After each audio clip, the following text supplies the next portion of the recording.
అదే విధంగా గవర్నమెంట్ స్కూల్లో భోజనం చేయాలంటే నిన్న మొన్న కొన్ని అక్కడక్కడ దురదృష్టకర సంఘటనలు, పిల్లలకు ఫుడ్ పాయిజన్ అయింది, లేకపోతే పిల్లల్ని హాస్పిటల్కు తీసుకెళ్లామని వార్తలు చూసినప్పుడు నాకు చాలా బాధ అవుతుంది.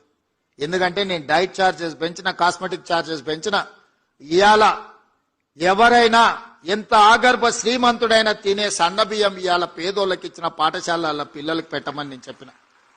క్వాలిటీ ఫుడ్ ఇవ్వండి అని చెప్పిన. ప్రతి స్కూల్కు ఒక ప్రభుత్వ అధికారికి బాధ్యత ఇచ్చిన. ఇప్పుడు నేను మా టీచర్లను విజ్ఞప్తి చేస్తున్నా, మీరు కూడా వాళ్ళతో భోజనం చేయండి. వీళ్ళు ఉన్నప్పుడు నేను కూడా వచ్చి వాళ్ళతో భోజనం చేస్తా.